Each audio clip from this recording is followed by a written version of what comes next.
In this video, we'll be looking at example 1.1.6. We're still looking at whether things are vector spaces or not.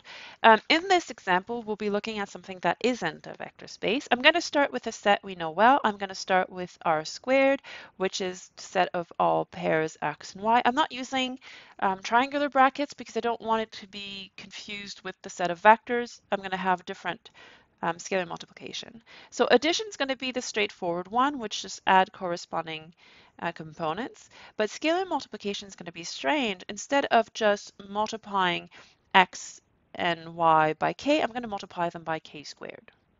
All right, a bit strange. Check whether each of the 10 axioms of vector space holds on V. Determine whether V with the given operation forms a vector space. I will do axioms 1 through 6 and axioms 8 and 9. You'll do axioms 7 and 10 in the worksheet. All right. Notice the addition is the same one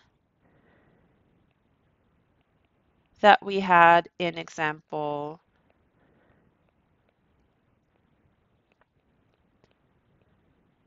1.1.4. Which means that we've already proven that axioms 1 through 5, which only involve the addition, we've already proven them in example 1.1.4. Since the addition is the same as in example 1.1.4, the first axioms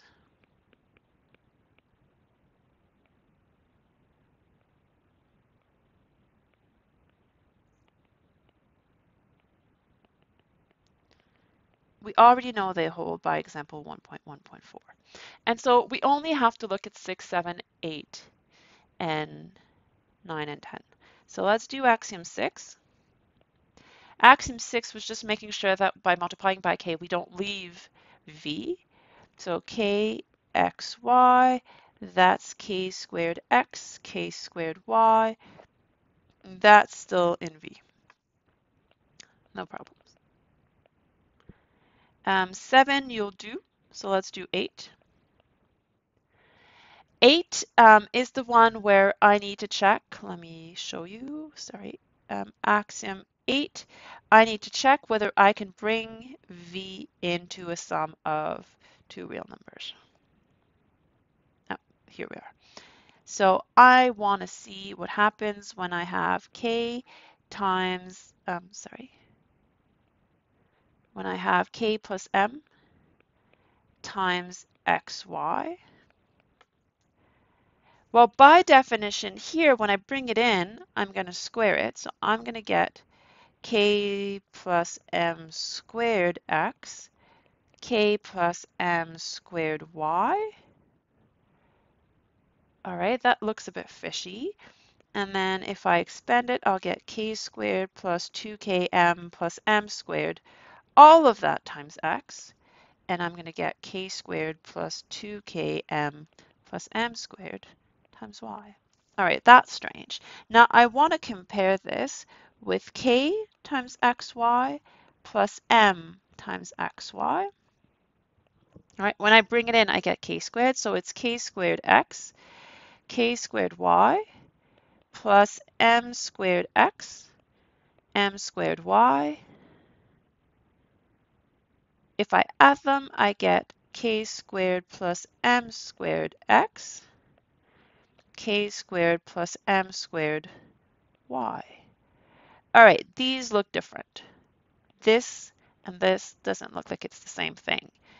So it doesn't look like these match, and so it doesn't look like axiom 8 would hold. To prove this,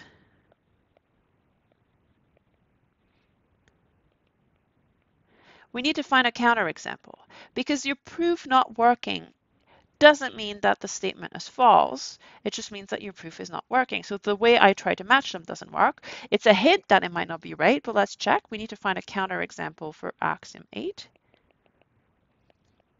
to ensure it does not hold. So I need to find a specific value of k, of m, of x, and of y, and I need to compute these two and check that they're not the same. Notice that the only difference is 2k m, so that can't be 0. So what I'll do is I'll look at k equals m equals 1, x equals 1. I could take y to be whatever. Let's take y to be 0. That's going to simplify the work a bit. So if I do k plus m x, y, I'll get 2, 1, 0, and that's going to give me 2 squared times 1, 0, so that's going to give me 4, 0. But if I do the opposite, if I do k xy plus m xy, that's going to be 1, 1, 0 plus 1, 1, 0. That's going to be 1, 0 plus 1, 0, because when I squared 1, I just get 1. It's going to be 2, 0. And so they are indeed different. And so axiom 8 doesn't hold.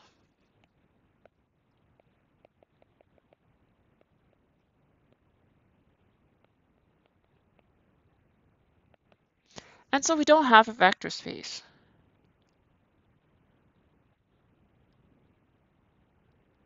All right, so I said I would do axiom 9 for you. So let me add a page. I'm a bit low on space. I need to do axiom 9. Up. All right, axiom 9 is again with the scalar multiplication.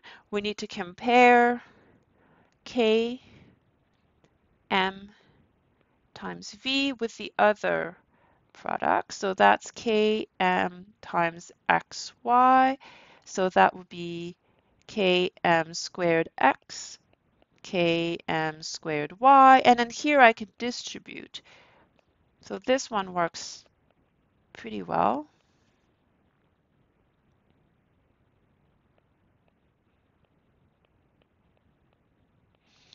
All right, and then I could write it as k squared m squared x, k squared m squared y, and now I can pull out the k. Remember, when I bring it in, it brings it to k squared, so if I pull it out, the k squared is only going to give me a k.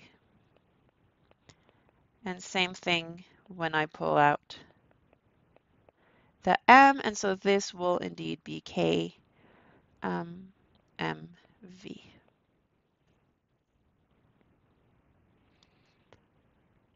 All right, well, most of the axioms are going to be true. In fact, you'll prove that axioms 7 and 10, which were your responsibility, those will be true. But as soon as one of them fails, in this case, axiom 8 fails, we don't have a vector space.